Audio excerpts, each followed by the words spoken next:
Welcome back to the wilderness of Colorado, the snow-capped mountains, and the not green screen highway.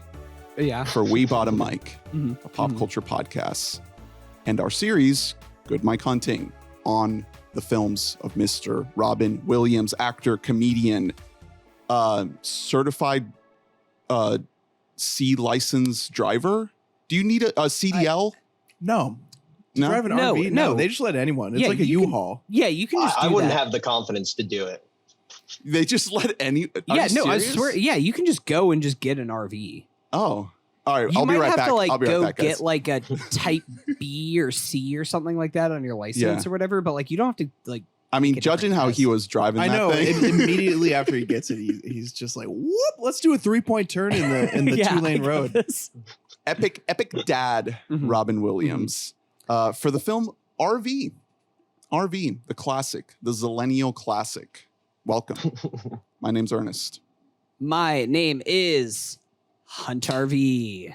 Okay, Cool. love it. I'm Drew. Sorry, I'm eating a big Wawa hoagie. I came up with that on the way here. In an RV. Yeah, I came up with that in an RV. I was missing last week because I did have to take a RV with my family. Well, they think that it was a family bonding trip. In reality, I was actually traveling to the Mushroom Kingdom to On a save them business from trip. the Koopas. Yes, the Koopas. I was in a partnership with them. Did you watch Bowser was trying to sell them Alpine soda. I think it's Alpine. Alpine. Alpine. I've been watching a lot of F1, and there's a team called Alpine, so that's what I'm doing there.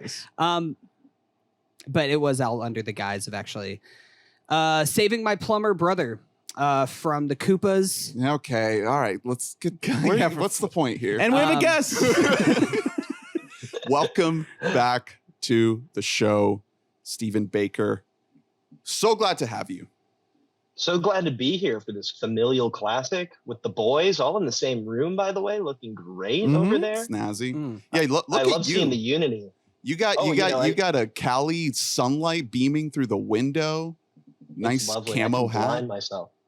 Yeah, this is like my classic road tripping hat. Oh. You know, voyaging into the woods, anything like that. I wanted to dad up. You know, I always like to fit the theme. And this kind of puts me in the mood, if you know what I mean. Yeah, you're looking fatherly. I would trying trust to. you to like eradicate a family of raccoons from an RV. I'd see you and I'd be like, hey, yeah. Can you empty out my waistline, sir? Yeah, can you make a Sure. shit geyser for me, can you sir? help me get this green poop out of my this fucking Hey, sludge? You keep talking to me that way, I might have to. It's been a minute since we last had you on. During the Nick Cage series, we were reminiscing the glory of Raising Arizona, one of the best course. films we probably covered on this podcast. Will RV measure up to that standard? I have no idea. Crickets. Yeah, what's the opposite I mean- of measure up? It will surpass in every way, from dad content, family content. I mean there is a slight connection here between the films, which we discussed pre-pod, that I kind of feel like makes it a full circle moment for us. It's kind of beautiful. Almost like the end of RV. You know, everything wraps up tightly. Mhm. Everything's nice. It's just like one of those warm moments where we all kind of come back together and connect over Barry Summerfield. So, is it Sonnenfeld? Sonnenfeld. Jerry Seinfeld. Sonnenfeld. Hey, So Jerry Sonic the Hedgehog. So Barry Sonnenfeld shot Raising Arizona. Yeah, DP. Right? Directs this movie. I think as a director, as far as that goes, he did a good job. I'll say it. It's not quite Raising Arizona, but it kind of makes sense like that as a comparison. Like once we found that out, I was like, oh, that's why there are all these zoom shots or like quick cuts to a more zoomed in shot. What's the name for that? Dude? Like a crash suit? I don't like know. a punch in. Yeah. Like a hard punch in. hard punch in. There we go. There, All right, we're on it, baby. Bang. There are Boom. so many of those in this movie for comedic effect, and they work pretty well. there are a lot of shots for comedic effect in this movie, which is kind of rare for like a 21st century comedy movie. And those do fine. Otherwise it would appear as though the masses don't didn't connect super hard with this movie. Well, this movie, so it did make a profit, barely. This movie is a $50 million budget movie, made 87. So like, Wow. With cost of like whatever the advertising was of this movie, which I vaguely remember this movie. I was trying to think back. I think that this might have been the first Robin movie that I saw in theaters as a think kid. a lot of people our age. Really? Because this is, Yeah. I mean, we've been like going through this series and Robin has been actively fighting against the family, Yeah. like the family Push. man, the family guy, if you will. He's been trying not to be typecast in this role. And so I Always. think that this right in 2006. So we're all like in early middle school, 11, 12. Yeah, somewhere in that range. I think this is like right around the time that a lot of people in like our age group kind of all discovered Robin. Yeah. Well, We discovered him like as a live action character, not just like Genie in Aladdin. Yeah. I mean, most of us were there to see Josh Hutcherson and JoJo. And then there was this Incredible casting. big hairy man playing the father. It's like, who the fuck is that? So speaking of, Steven, what's your relationship with A, Robin, and then B, with this movie? Well, I think like as a kid growing up, you kind of have that like natural connection to his voice and his mannerisms. And I think that like even seeing that in this movie, when he kind of drops into a funny voice or a character, kind of like something, it just kind of, you can almost imagine it animated when he's doing it.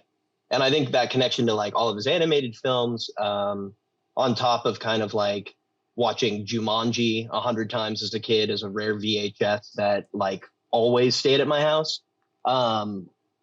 Those movies to me were like everything adventure-wise, everything animation-wise. I loved Aladdin, probably my favorite Disney animated movie from that time era as well. Classic. Live action, not so much. I wish Guy Ritchie nailed that, but he did it. I mean, he did a decent job, but he made a lot of money, so good for him. Commonly said phrase. I wish Guy Ritchie nailed that. Mm-hmm.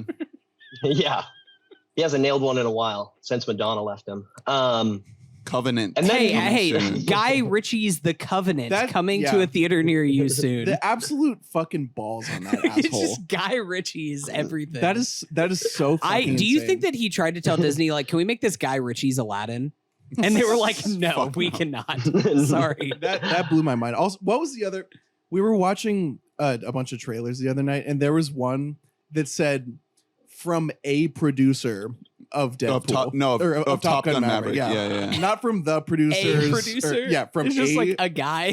from Yeah. a guy who helped Was definitely not Yeah. Jerry Bruckheimer. Just like an intern at Paramount was a part of this. from a guy who Yeah. facilitated some Zoom meetings. So- on Top Gun. So how did you land it at RV for the series? Did you just do it for the memes? Did you have kind of like a heart for this one? What's the yeah.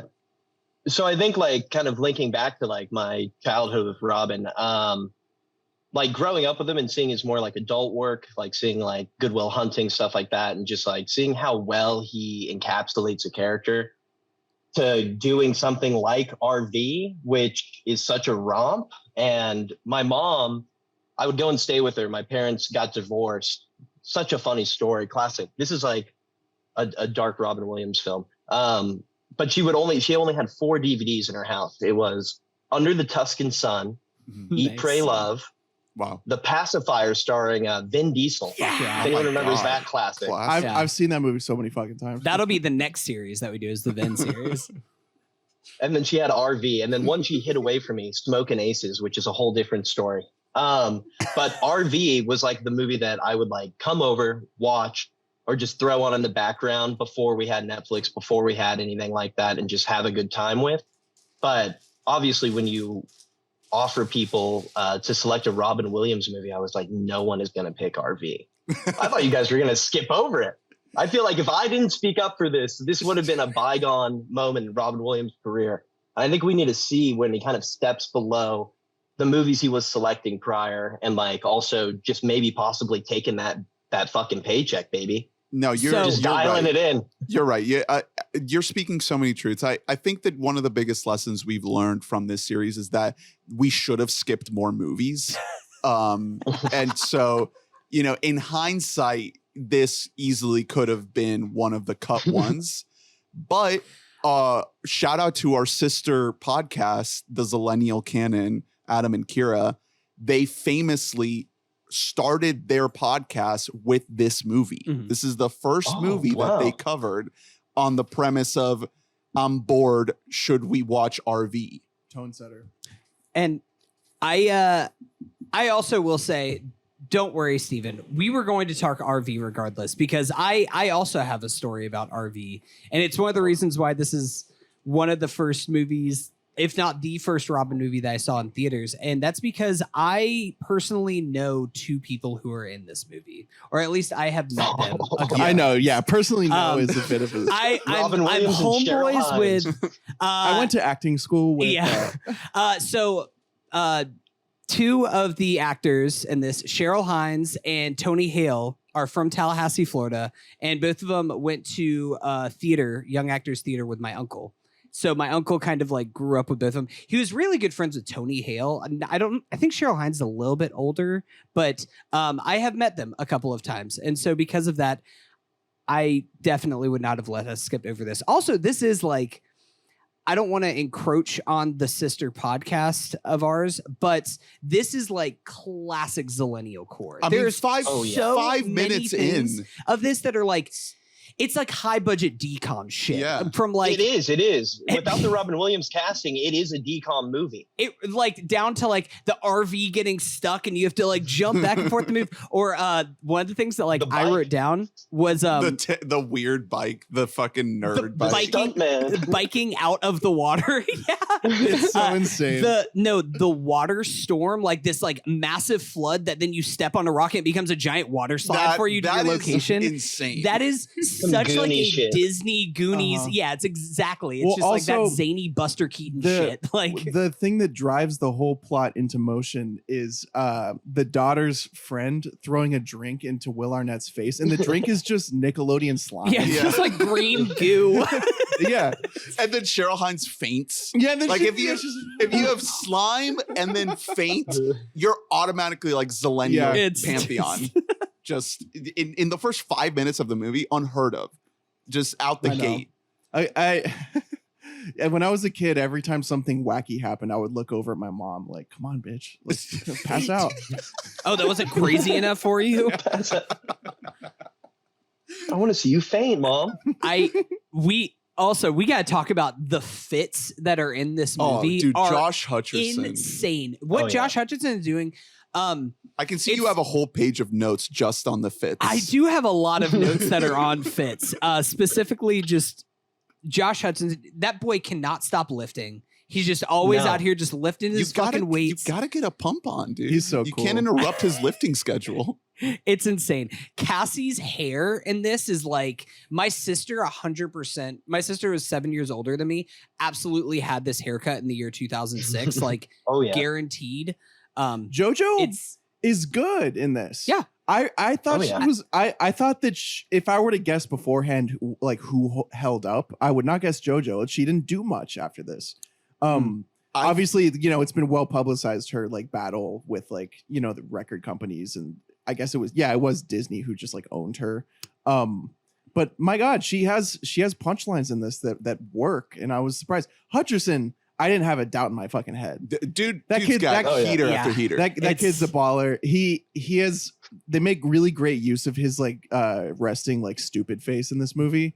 A lot of cuts to just him looking dumb. Like He's like disassociated. he looks like Affleck in like Good Will Hunting in terms of just like stupidest guy imaginable. He's great. I would say supporting cast really strong for Arnett. Oh, what a casting! Will Arnett in the like his casting in peak this like movie. go Joe Bluth era, like just Yeah. down to the Oh, haircut yeah. and everything. Yeah, we got two Bluths in Mhm. here. We got two Got fucking Jeff Daniels as Two just young Jeff actors. Daniels Yeah, we got possibly Daniels. dunking on Robin Williams in this film. which there is some cuck mode going on a little bit. Yeah. Oh yeah. It is funny reading. I don't know if you guys looked at the IMDb trivia, but like half the facts are just about how like basically how Jeff Daniels like vied to be in this movie because he's just like loves camping, and he's just like Jeff Daniels played the banjo in all of his scenes where you see him playing. That makes so much sense because he loves camping. So we'll save. We can save this a little bit for later, but we watched the DVD featurette after we watched this. Me and Ernest. Did you guys also watch this on DVD? Because I also watched this on DVD. No. Oh, okay. Step it up, guys. Someone definitely just ripped the video and put it on YouTube. Did you watch it? The featurette? I did not watch the featurette. So, I do have the DVD of RV that I watched this on. I love that we're getting into this. Couldn't get my mom to send it to me, so I had to Netflix it. Sadly, it's off. Why doesn't Netflix have that shit? I always say this. Why don't they have that? Why don't they have like director's cuts? Anyway, the featurette, really weird. The entire thing is centered around every member of the cast talking about how cool Robin Williams is. For like 10 minutes it's plus. It's so redundant. It is so bizarre. And Cheryl Hines is like, she's not rolling her eyes. She's like, time. oh yeah, like the whole cast really loved it. Cheryl Hines, who's like a stage actor. Yeah, like just like I've done Shakespeare. She's like, wow, he never really turns up. Oh, and it's he like, does like stop. He does like a kind of offensive accent in some scenes, but okay, like he's great. So, anyway, though, Jeff Daniels mentions at one point, he's like, yeah, I mean, this is just an incredible shoot. Like to come out here for 3 months and shoot. I was like, Jeff Daniels isn't in 3 months worth of shots. He was just vibing. Yeah, the fact that he likes camping makes a lot of sense. He was just camping out. So apparently, one of the trivia things that I saw was that I guess they had I guess the 3 people who you see really driving. So Jeff Daniels, Robin Williams, and Cheryl Hines like show up, and they were gonna have like RV practice driving for them because I guess there is some level of practice driving in it. And Jeff Daniels showed up to set on the first day in his own RV, so they canceled his training session for the day. The RV they drive around is fucking sexy. Yeah, it's so dope. I thought that was going to be some IMDb trivia you're going to drop. That is Jeff Daniels' RV. That would be so cool. That shit is like a fucking it's just like classic. It's car like an influencer RV. Yeah. Dude, that's Dumb and Dumber 2 money right there. That's the shit that like I was saying before the pod that like I've looked up just casual RV living before and being like, well, why buy a $200,000 house when I can buy a $100,000 RV? It just makes more sense. Well, yeah, $100K RV. That's now you're talking. Yeah, you're getting like some bougie stuff. One fun fact about the RV is though, Irv on the side of the RV. It's Barry Sonnenfeld. That's the man. Yeah, we were wondering because it's like face on him. That guy. He's like trying to be Robert Rodriguez, but he's like not as handsome. No, I genuinely the whole time I was like, either we're gonna get payoff at the end and meet that guy, which I didn't remember, or that guy is too ugly to be an actor. Yeah, like that guy, and then he's just in the featurette directing the movie. I love that, like, Ernest's qualification between him and Robert Rodriguez is his good looks. And his guitar playing abilities aren't up to snuff like Robert Tyler. No, not even close. All right, Steven, let me know if you agree with this. The Rotten Tomatoes score, 24%, that's way too low, right? That feels so low. Yeah, that's just people coming after it, I think they weren't ready for that change of pace. They weren't ready for that, I don't think a lot of people like these types of movies. It's a little bit of a nasty movie. Oh, I mean, it kind of is, but you go back and you think of the same era. And one of my other favorite movies from this is Wild Hogs. Mm-hmm. That movie is a road trip classic, and they dunk on that too. And sometimes it's a fun thing just to turn on. So I'd give it at least a 30%. I mean, we've been watching some real stinkers. Yeah, in this series. This is like fucking like Citizen Kane. Yeah, and this was funny. Like it was fun. A good time. The acting was everyone I think did a good job. Yeah, it's a good cast, and there are some jokes that land. And just the idea of like this whole family just being horrible people and not really learning to be better people, but just learning to like be more amicable to each other is a good idea. Coexist. Yeah. Like it's not like a fucking schmaltzy dumb shit about like, oh, father wants his family to be nice to each other, and this trip is to bring people together. That's not what it is. He's also shitty. Everyone's shitty, and by the end, they're just not that shitty to each other. So in terms of the Rotten Tomatoes score and general reception, I think this type of movie started popping up more in the 2000s. It's like a children's movie, but it's like very, very cynical. Like it's very like you said, especially in the first half of the movie, everyone just sucks. Like this whole family sucks shit. Awful. There's no one you can like in the whole family. There's no one you can relate to. And then on top of that, you have it's crass for PG. Hutcherson says bitch. There's a lot of stuff that's like, man, it's the rolling turd. A lot they of call it the turd rolling talk. turd. I mean, there's the fucking Robin gets like showered in piss and shit. Yeah. You know, like it's all that stuff. And that type of movie was universally, every single one of those movies, like Roger Ebert fucking hated.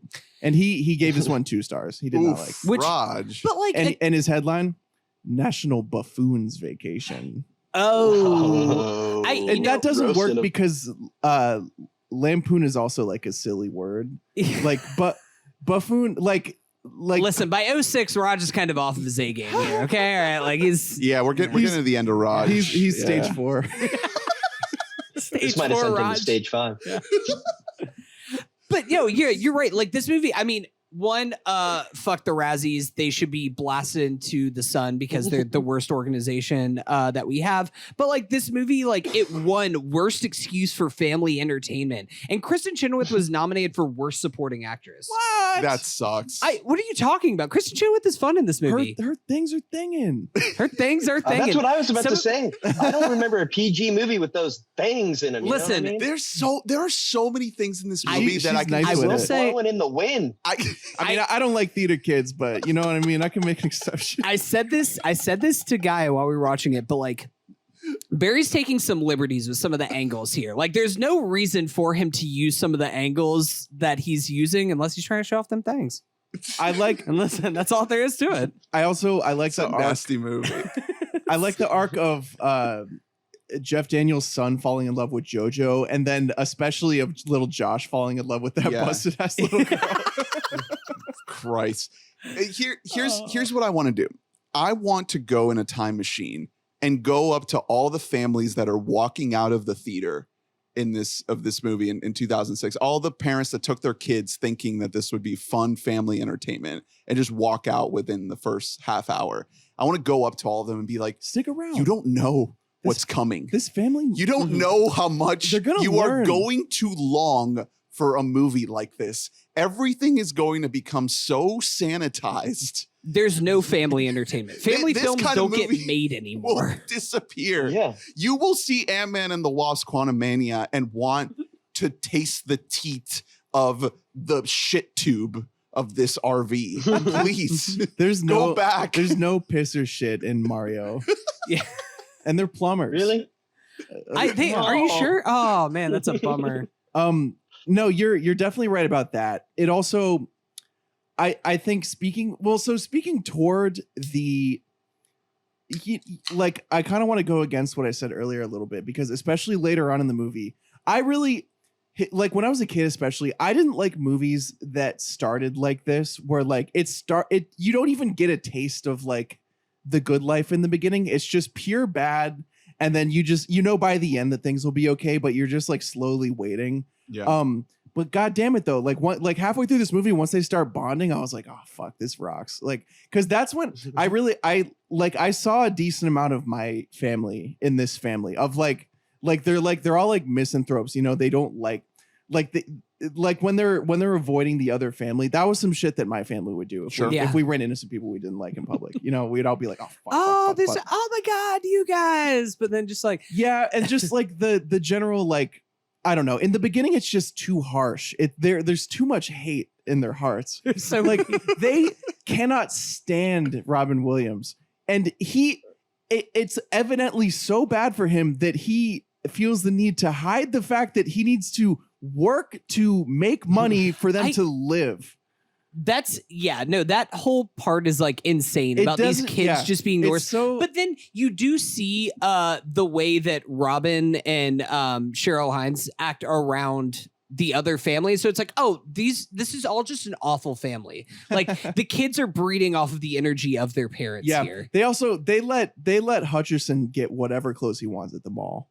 Like that I had a hard dude was just Cheryl needs to tighten up a little bit, because there were not like suburban upper middle class white boys wearing like that level of Soldier Boy in 2005. That's crazy.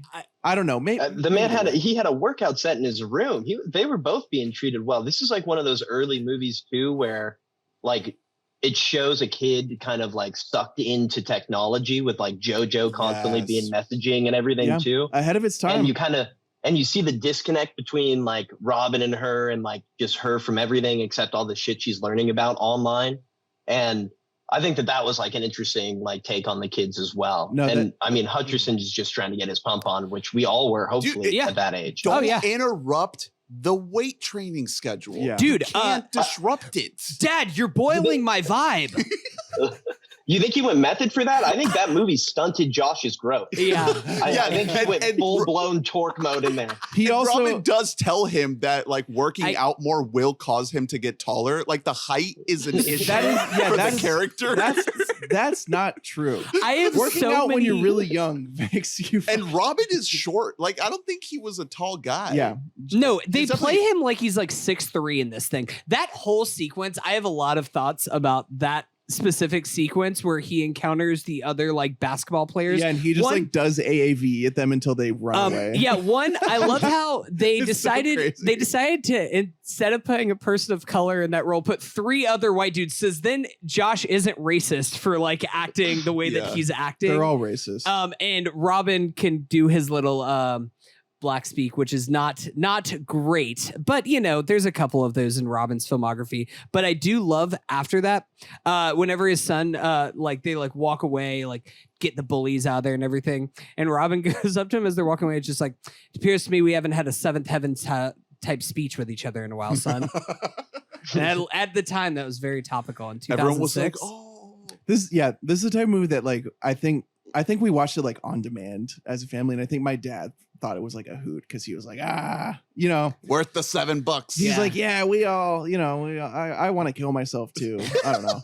I also was happier before you were born. Yeah. I don't know. No, this movie is like, it's like dad fantasy. Yes, because dad ends up the hero. Yeah, while still doing work, and his kids tell him how good of a dad he is, despite how not good of a dad he is. Yeah, he's frankly not a very good dad, and Cheryl's a horrible mom.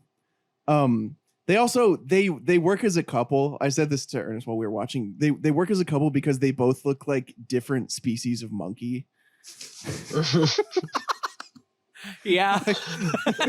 He's so hairy, dude. No, the thing is they maned back the hairiness in this movie, I think, to make him more of like a beta boy to Jeff Daniels. Because I noticed, I don't know what they had also to do just because like it's like very unpalatable to look at that much hair on a man. I think that they must have had to like shave him down before, like each day before shooting.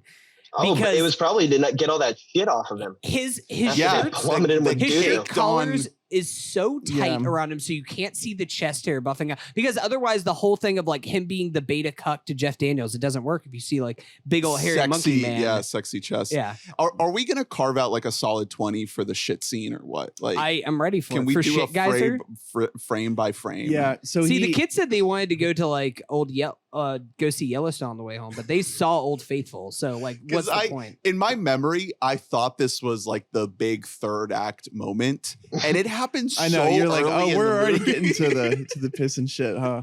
Is this the most memorable scene from the film? Because I watched this with my partner. She did not remember seeing any moment, but she was like, I remember the shit scene from this movie. Yeah, no, it's iconic. It was the only memory I had from the movie. It's very, I mean, for a children's movie, I can't really name many other children's movies that go this far with shit. It's very visceral. Like I was squirming every moment, every drip.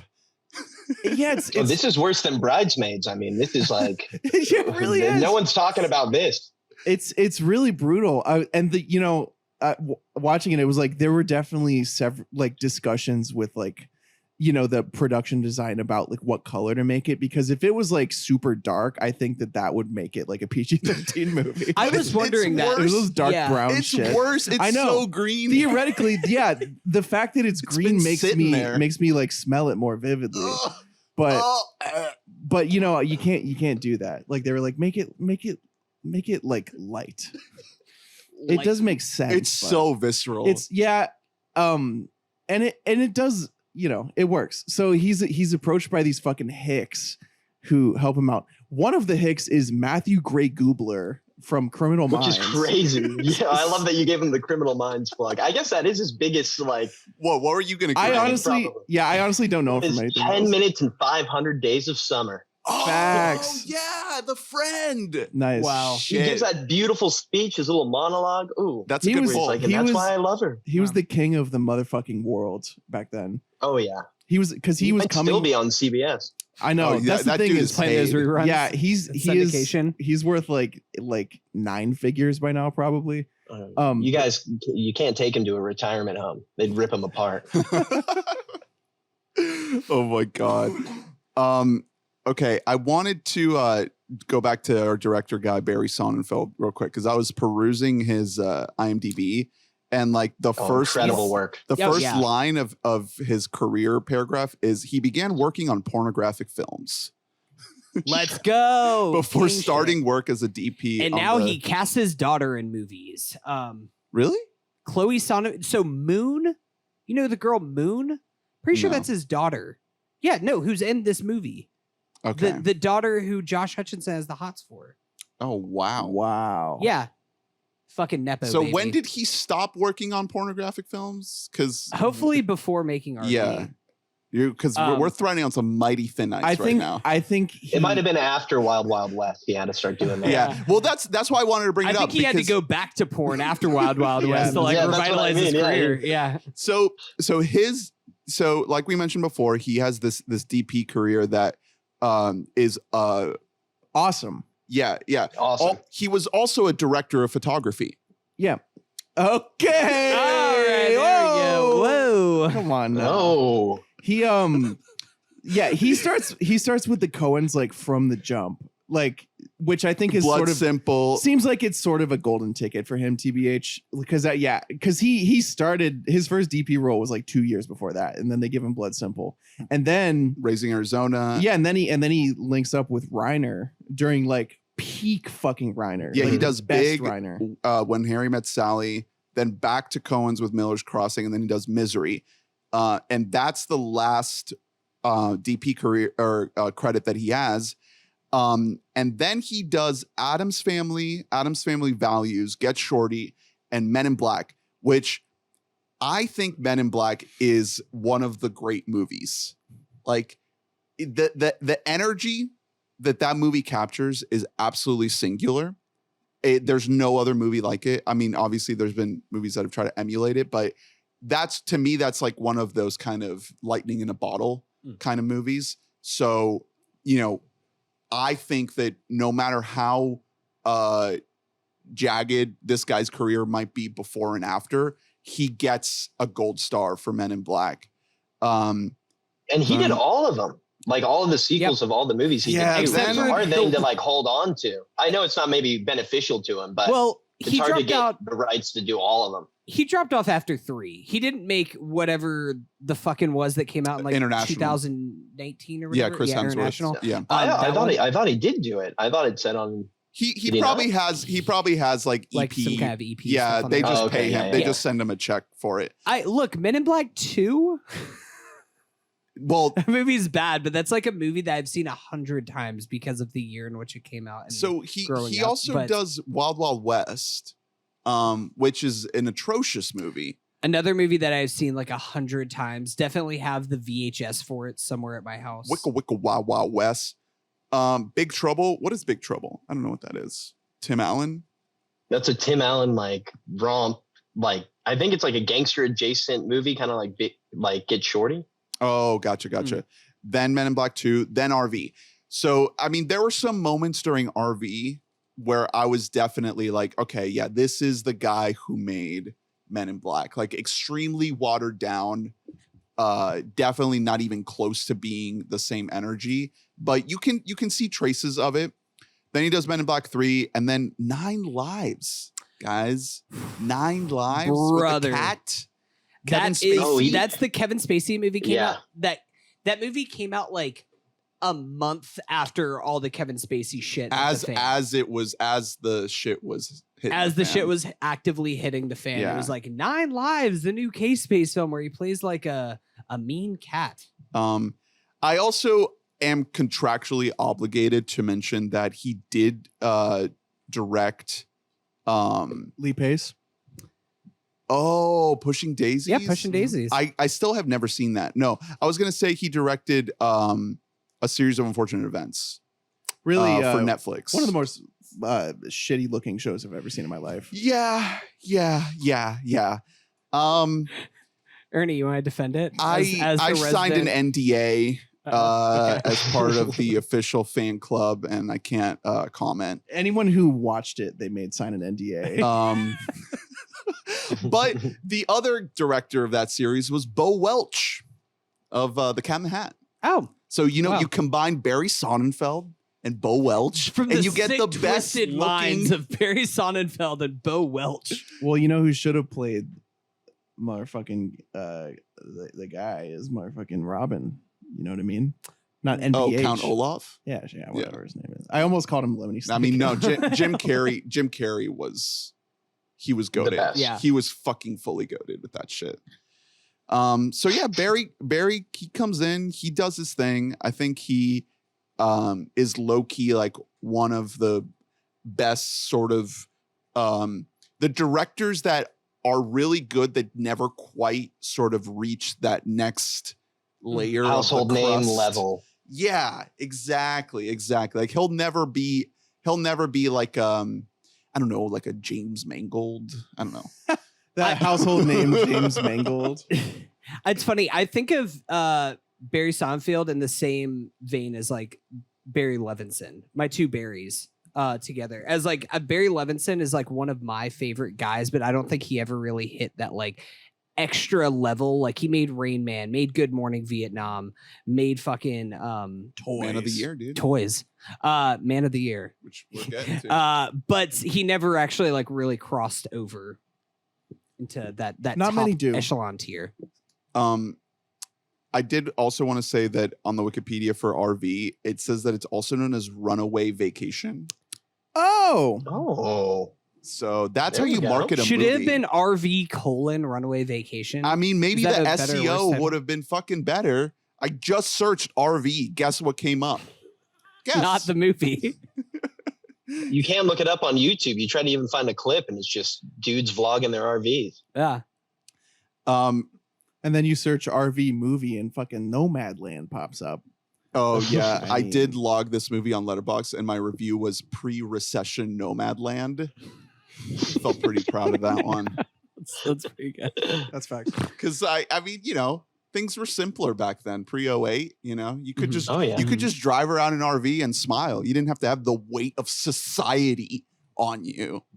Yeah, you weren't driving away from that. Yeah. Right. You just drive into another day of work, baby. Yeah, you didn't have to work at Amazon for a month. You could work at Pure Vibe. Do you think that like Jeff Daniels' family like really looks down on the nomads? They're like, oh, you only joined this because you lost your house?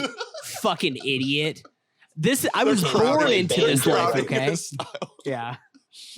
Jeff Daniels is just fucking living, bro. He's the coolest. Like Lavin. he might be like one of like the top guys, like top like famous people that I just want to like hang out and have a beer with. And he feels like it would just be like totally normal. We just sit there and like talk about the Sox. He's a Boston boy. Jeff Daniels. What do you fucking know about the fucking Red Sox, Hunter? The Shut Sox. Is Jeff Talks Daniels? about. Is he really from? No way. He's from fucking Georgia. Well, in Boston, my Georgia. mind, Boston, Georgia.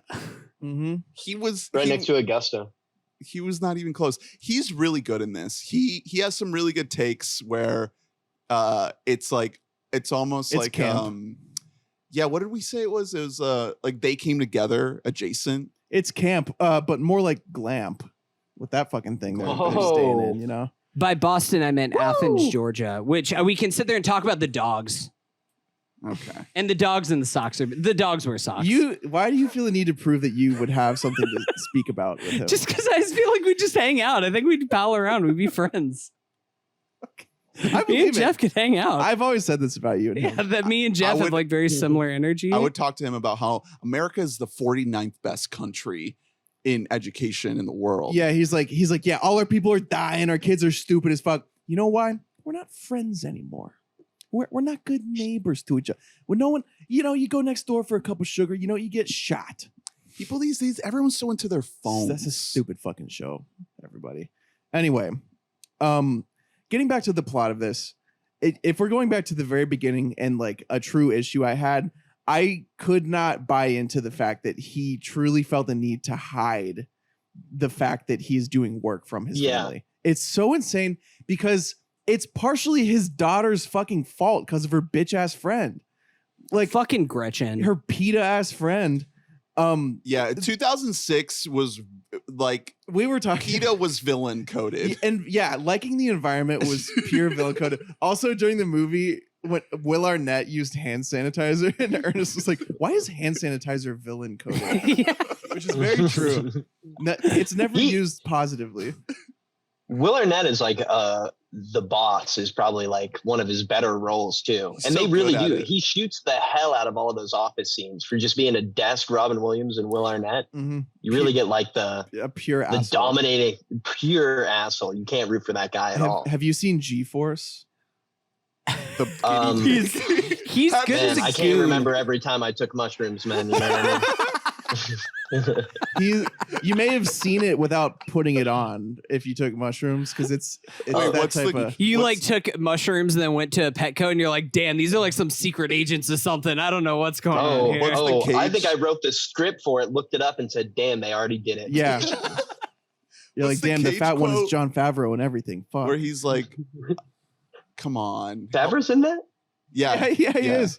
And the lead is fucking what's his name? Sam Rockwell. Yeah. Rockwell. Yeah. Sam Rockwell. Oh wow. Doing like Does his- just like does he plain dance? Sam Rockwell voice. Not doing a He bit. does, I think, to like a Black Eyed Peas song. Anyway, yeah, Arnett's the exact same guy in that movie as well. He's really good at this. He's a good suit. I have a Will Arnett question for you guys that I want to ask. And I say this as somebody who grew up. Will Arnett was like, he's a staple of our childhoods. Like we all love Will Arnett, love Arrested Development, one of my favorite shows.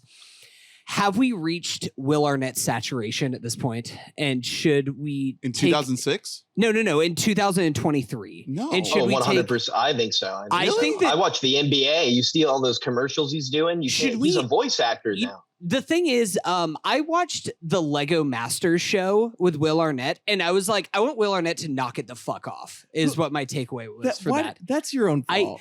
I just saying, I think that Will Arnett has become too much of like funny, loving, like he shouldn't host things. I want this guy to be a goon. I What want him is to like Lego root against him.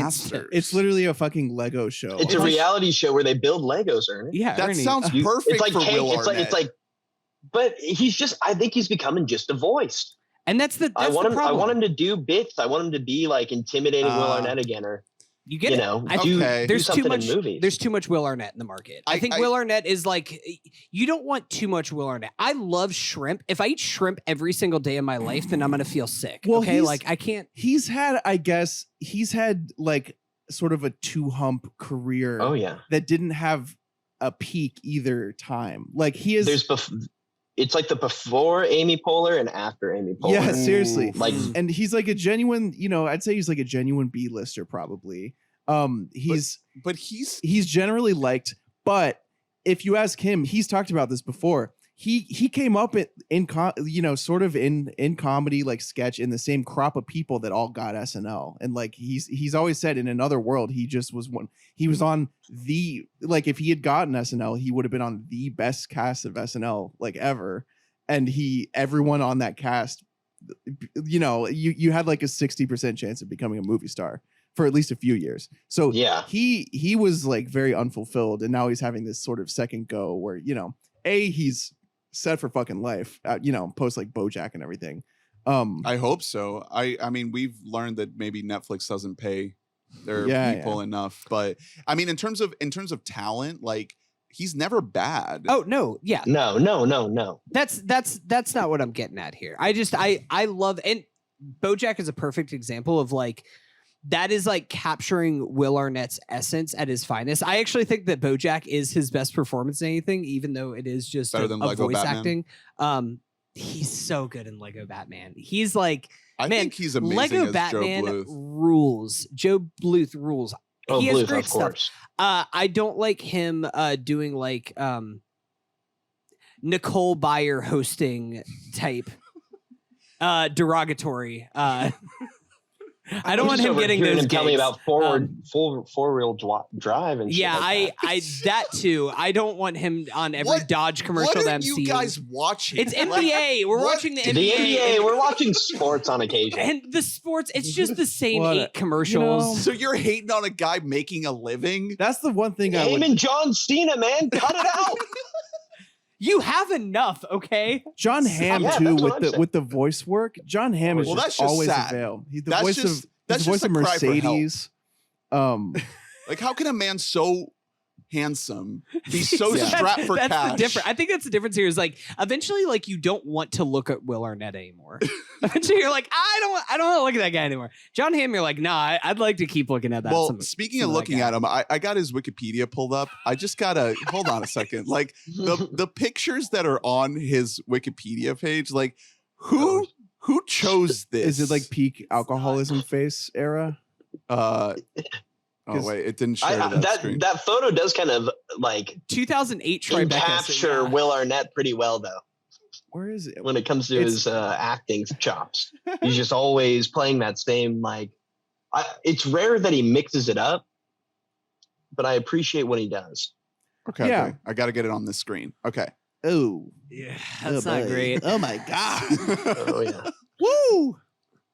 Are you seriously? Oh, these are brutal. What do you think that movie he's doing press for at the top? What do you think that is up there? What year? It's 2019. Uh, so you that's get a little post peek in the- Batman. BoJack Farewell. Oh, that's Tour. Lego. That's Lego. Look at that yellow head in the Yeah, in that's the that's so Oh. true. side. Lego movie sequel. Yeah, probably good that he's just a voice actor in that. So That one's pretty good. That's when he That's the came best back from one. Turkey with that hairline. You know what I mean?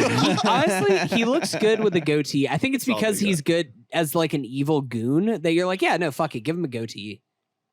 Just fits the vibe. I like the guy. I'm not I know. hating on him for making some money. Hey, maybe Jason Bateman hoards all the fucking Smartless cash and doesn't let Will Arnett have a single penny. Wow. I'm so sure. he's got to pimp himself out to fucking Chrysler or whatever the fuck. You know?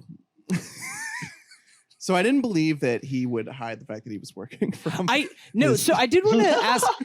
I wanted to ask a plot question for you guys because they make this whole big deal with the laptop and how like he's secretly working off of the laptop and then he has to like he can't get services and he hides it there and then it gets stolen by like fucking like a hobo with a guitar and everything Ed else. Sheeran. So they have to chase him down. So my thinking was he's going to go through all of these antics. Like he's going to like drive the RV down the mountain, everything else. And he's not going to get caught from that. He's going to get caught because the kid is going to call him out with the laptop. That's like good, like screenwriting to close the loops. Instead, the laptop thread kind of just goes nowhere. Like the kids is just like, oh, you have a nice laptop. And they're like, wait, what? And he's like, oh, anyways, let's bail. And then that's kind of it. They're just going to follow him anyways. That's the thing is if they just kept following them at that point, it would be like they need to get arrested. Like, Yeah. because they were already being weirdos. But if they just stalk them through like the Colorado mountains for no reason, because at that point their RV is like off of like the normal Nomadland trail, of like RV people.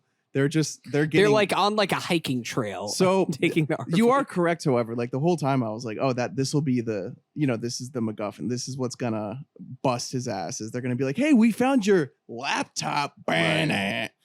I feel like there's almost like a Mandela effect with this movie because I almost had that plot point in my head. Same. It's While I And was then watching when it didn't yeah. happen, I was like, wait a second. I It's- thought that was a It's like- I mean, it seems like sort of a vestigial appendage thing where it probably factored into a draft, and then they had to work around it for blah blah blah. Like because it's logistical more reasons. fun to see RV go into lake, and then that be the reason why. That was epic sauce.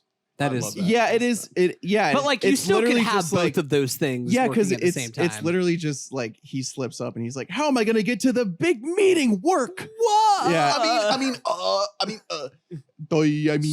I gotta go poo poo.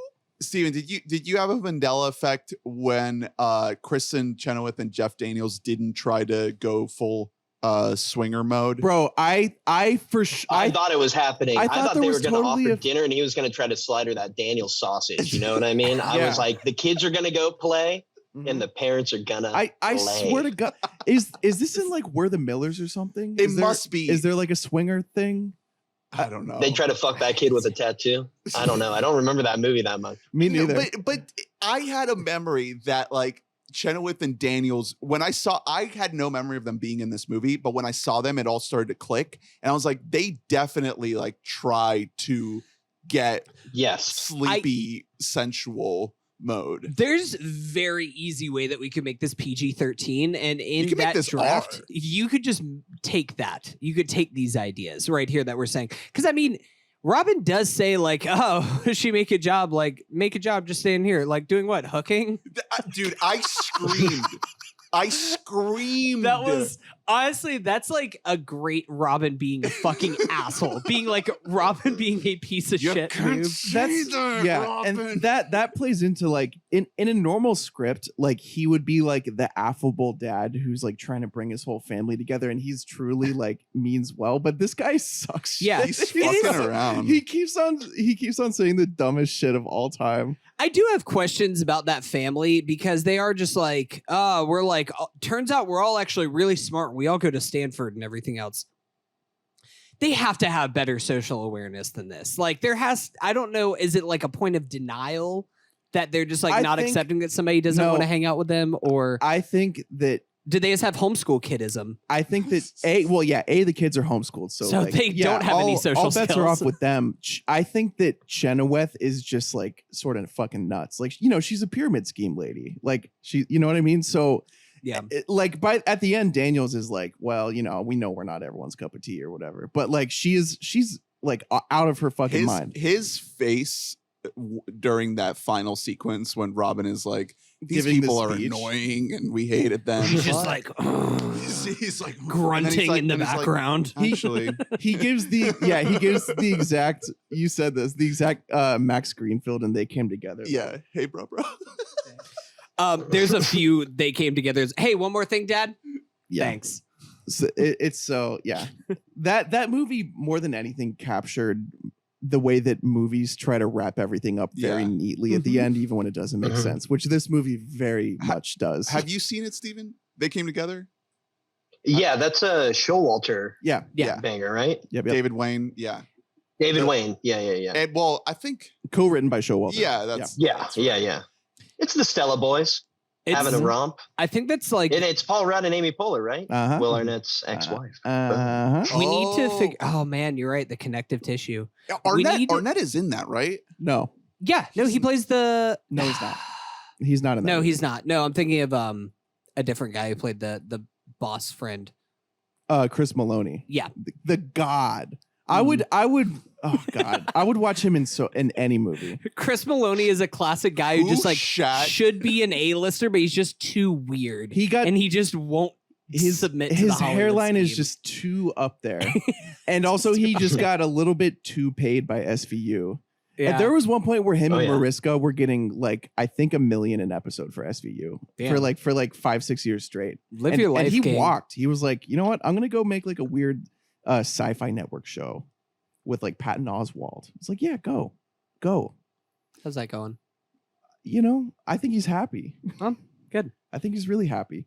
Anyway, Can I say one more thing about Will Arnett? Real please. quick? Yeah.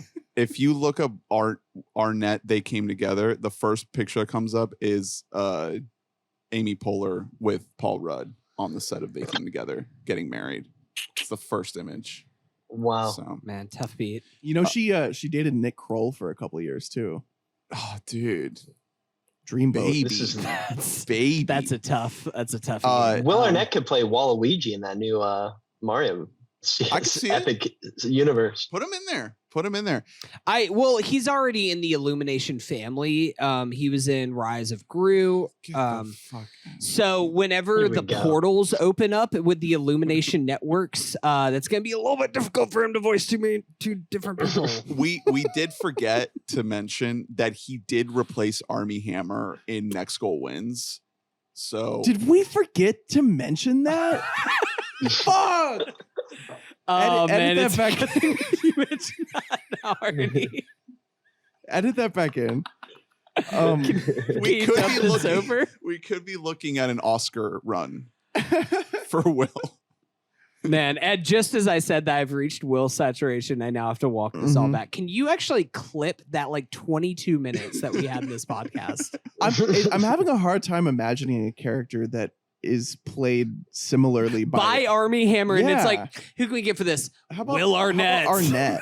Yeah, the oeuvre of those two men are just like almost polar opposites. Yeah. Anyway, what else do we have to say about RV? Love Hutch. I want to say again, I think that the kids. I'm very picky about my child acting performances. I think these are two great ones. Mhm.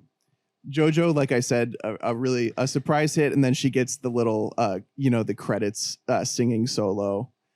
Yeah. It is a bummer. Where's the JoJo original song in here? What if She there was was a charging point too much where money. just like she was on the boat on the van, she's like, "Get out right now! This It's the end of you and me, Dad." Also, Man, JoJo has some fucking bangers. That's the thing about JoJo. two Some. two hit wonder. Better than one. That's Better than Elite- one. She's one of the better 2-hit wonders Well, ever. Steven, I'm curious what you think about like the whole Alpine brewing company that's not beer. Yeah, What is it, soda? This socialist Soda. Mountain Dew. Yeah, it's like Ben and Jerry's, but for like yeah. Mountain That's Dew. the vibe I got. It was very like the fact that Robin Williams takes a job with him at the end too. He didn't is have many like, options. I was but at the same time, it's like, how does his morals align with this company? Like his family is so like Bush era disconnected from everything else going on in the world that he's like True. driving through the country just to, get to this meeting that obviously is like crucial to his life. But at the same time, it's like this company is like crucial to the success of this like large mega corporation putting colas in schools. It sounds like they're set. A lot of questions there. Well, we're stepping on the next day, one of our categories here. Let's do the categories. But No, that's I have a lot of thoughts about where the future Yeah. of this goes, and it does not end up well for them. No, Like, because it's not going to end yeah, up. because the conceit there, like the idea there is definitely like, oh, Robin and the family are so permanently changed by the events of like the last couple of days. That this is all going to work out. This for is them. a week. Like they're that not gonna hate each other in like in a fucking week. They're just gonna go back to being awful. Not even hate each other. How about like go back to hating this lifestyle that they just decided to go to? What's really nice is like, have you ever just like had one of those situations where you travel to a place and you're like, God, this place is so nice. I don't want this vacation in here. I should just move here. Most of the time, it's kind of good that you don't just move to like your vacation spot. You like it because it's a getaway from your normal life. If that becomes your normal life, it's no longer a getaway and it's not fun anymore. That's true. Yeah, because even if they're not living in an RV, they are moving to the mountains. They have to. Living like full country lifestyle. And they can't get any Wi-Fi in his little fucking disc BlackBerry. floppy that he has. It's disc You gotta Floppy reject. disk. You gotta reject technology. That's what this lifestyle calls for. Yeah. You can't be so plugged in. It's To the also World Raise on their Wide Web. knockoff Blackberries. Tube. one thing I thought was really dumb was the idea that these soda company owners, these like hippy dippy, like they really have morals. They're finding out during Robin's speech at the end that this like mega corp is bad. Like when he's telling you can't get cell service out here, dude. They never got an email. Google doesn't about exist anything. yet. Yeah, 'cause they're like on when- Alta Vista right now. when It like takes he's so long telling, to and then download a doesn't page. JoJo chime in too, or am I imagining? Yeah, that? no. JoJo's She just like kind of and they takes have, over. Yeah, They have the worst environmental Yeah. record of any. She was beverage. waiting and all for the her employees are like, oh, it's like you didn't even like Google the fucking company that's about to buy you. Like, we don't even invite him over. 2006 was different, dude. You had to Like, ask Jeeves, and you had to be really specific with your questions. People were still Sometimes you wouldn't get the right faxing each results. other. Also, biggest L of the movie has to go to Laird. Oh, Oh, dude, Laird. Also, do you? bungled the presentation. When you see him, you see him for a good 5 minutes without him talking, and then he opens his mouth, and you're like, what? The funniest Will Arnett point in the movie is he's just like, "That's right, Bob, you nailed this speech. I'll go ahead. You'll get the promotion. You'll get the private office. I'll personally push Laird down a flight of stairs." It's like, Bye, Laird. I want to push Laird down a flight of stairs. Laird flops so fucking hard. Oh my He does. God. I got cold sweats watching him. Yeah, he chokes. Like from the jump, he's just like, oh, what's soda in the year 1982. Yeah, the profits will be. Okay, real quick before we get into the categories, RV opened at number 1 at the box office, $16 million on April 28th, What's number 2? 2006. Number 2. I want you guys to guess. This I'm is- not peeking over at your. this life. It's a this is drama. See. This is a fun game that we just made up. It's a drama. Based on What year? This is 2006. 2006. April 06. A very a very serious drama about a very serious recent event, recent calamity. Is this like It's a Fahrenheit Was it the World 9/11 Trade or Center? something? World Trade Oh, Center? World Trade. Oh, a drama. Yeah. No, you're on the right track, but it's not that movie. What's it? Is it called Oh. Flight 93? That's close. What's it called? What is it? United Is there- 93. United 93. Oh, Ah. yeah. Number Only 3. Mark Wahlberg was on that plane. I think he was. He was I'm- just like he was just tied up. you know, Why hasn't he done that movie for Netflix yet? the Like, 9/11? Yeah, Yeah. they're just like what The if I was on revisionist that history. plane? we, Yeah. we need a what if episode on Disney Plus of Mark Wahlberg on the plane. He watched Once Upon a Time in Hollywood. He's like, oh, so Quentin can do it and it's fine, but I try and make Yeah. my movie and everybody has a problem with it. I want like you remember Sports Science with John Brankus? I want like that type of like breakdown, like a 3D rendering of what would have happened. My name is scientifically. John Brinkus. I'm John Brankus. This is Sports Science. I hate that guy. The number 3 movie is a movie that I'm pretty sure does not exist. It's called Stick It. It was released by Walt Disney, I guess through their Touchstone. Gymnastics film? Is I'm that? Have assuming you it seen sounds this like movie, it. Steven? It stars. Possibly. It's I was consuming a lot of content back then. it stars Jeff Bridges as Burt Vickerman. Definitely gymnastics. Oh, wow. Yeah. I think What is this? after a run in, Is he a gymnastics dad? after a run-in with the law, Haley Graham is forced to return to the world from where she fled some years ago. Enrolled in an elite Gymnastics. gymnastics program run by the legendary Burt Vickerman, Haley's rebellious attitude gives way to something that just might be called team spirit. I knew that Burt Vickerman was in a movie this year, but I couldn't remember which one it was. From the writer of Bring It On. Oh, okay. Yeah, that makes 2006, sense. man. It's like I know 2 things: dancing and gymnastics. back then you could just do dramas about like little groups in high school. Yeah. Like Yeah. the like Drumline. Right. Dude, No, this is Drumline definitely in rules. that. That's a good okay, flick. Yeah, dude. Because the thing Stomp about the yard. Drumline is that he doesn't know how to read music. but he can drum. Remember how that was the big bad of the movie is that he actually couldn't read music. Then you got the Silent Hill movie. That I don't even think I've ever actually seen it, but one of the scariest blockbuster DVD rental movies that I saw growing up as a kid. Really? Just the cover of it. Oh, okay. See Mine was that cover. Ghost Ship. I don't know Oh, if you guys Ghost Ship remember is that classic. Yeah, that's a That classic first like 10 minutes, I blockbuster. was like, I'm pretty sure that our Blockbuster in Tallahassee, Florida, had like a standee for Ghost Ship at Yeah, a point in time. Creepy. Then you got Scary Movie 4. Sick.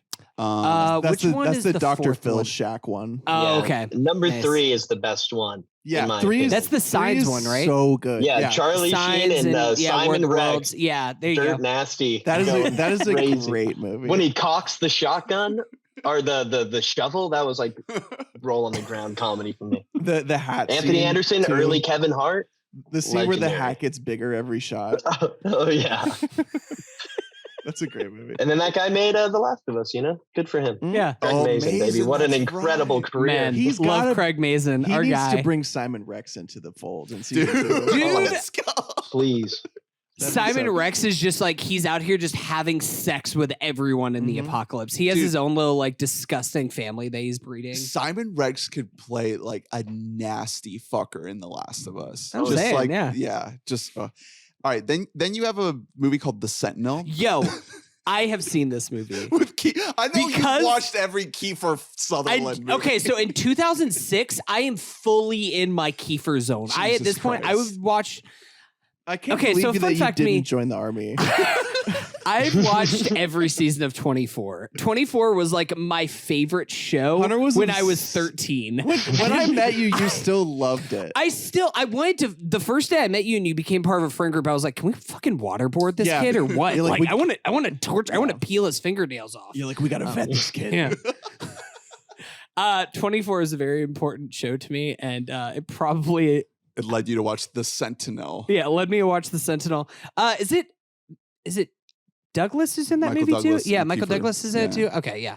But this is what I want to get to. So then you have Ice Age: The Meltdown hanging around at the number 7 spot with 177 million total, doing great, and then premiering. This is its first weekend, premiering at number 8 with $6 million. Aquila and the Bee, Kiki Palmer's Zillennial Canon. at number 8. That's tough. That is tough for It's for it's weird because that We've movie- come a long way socially, baby. I That was know. great. Yeah. Top of the charts. were people even clapping in the theater? No. It's Is there even an ethnic person in RV? No, Is I Oh, that's a great I question. don't know if there's a single person of color in RB. I don't think there I is, tried to um, look because at one with everything that Joshy think was doing so. at a certain point, I was like, boy, we could use a black person in this movie.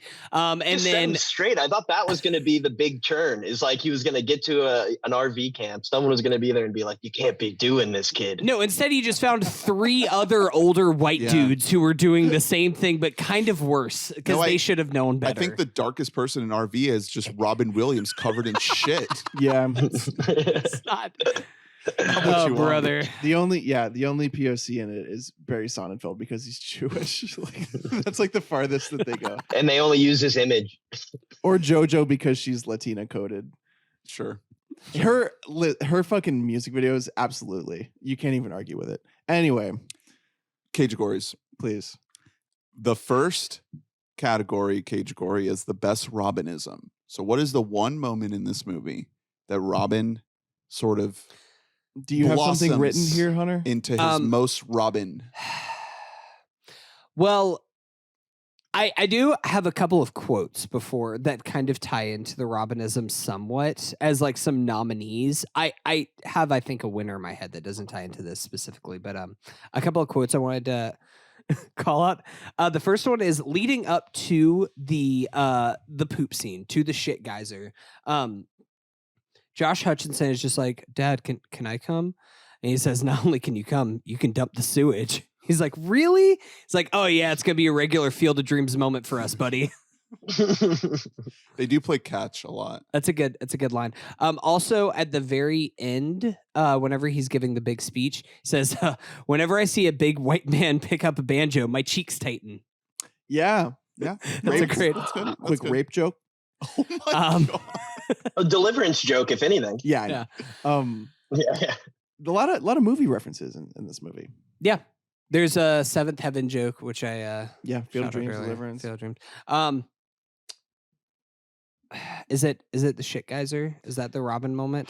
I think. Well, okay. If we're talking about the entire scene, I don't want to jump to conclusions. if we're jumping to the entire scene, then it's everything. It's the RV runaway sequence of him getting stuck on the thing, having to run back and forth, and then riding on the fucking windshield wiper, getting vaulted, having the van roll over him, but he okay. Yeah.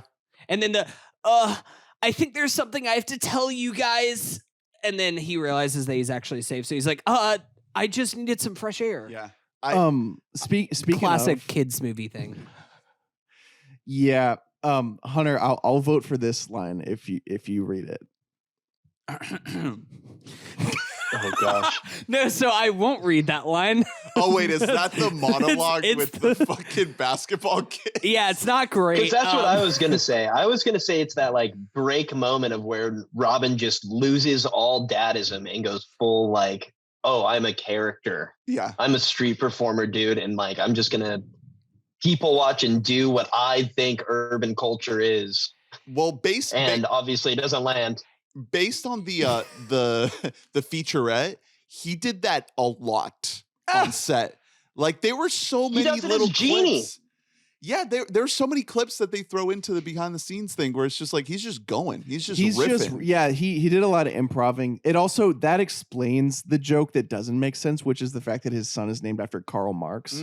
They did a lot of alts of that take. That's why they ended up going with that one. But yeah, that wouldn't be a joke you would write because this corporate show would not name his son after Karl Marx. Yeah, also like it's not their reaction is so it's also good. not a joke that like plays to their audience either, because they're like all of our kids are named after Houston Oilers players. Like I don't know what you're saying here, it did make me ask, where was Jeff Daniels on January 6th? Like that whole family was definitely on the ground at the Capitol. I think that they're so far out of it that they're beyond politics. No way. No. I don't think RV life Republicans they took their RV to are the Capitol. The exact people who ended up at the Capitol. The minute they Kristin got Chenoweth's character, that's is true. So Kristin MAGA. Chenoweth is okay. Yeah. All right, that's fine. I think the son might be like closet communist. You know. Oh, okay. I feel that.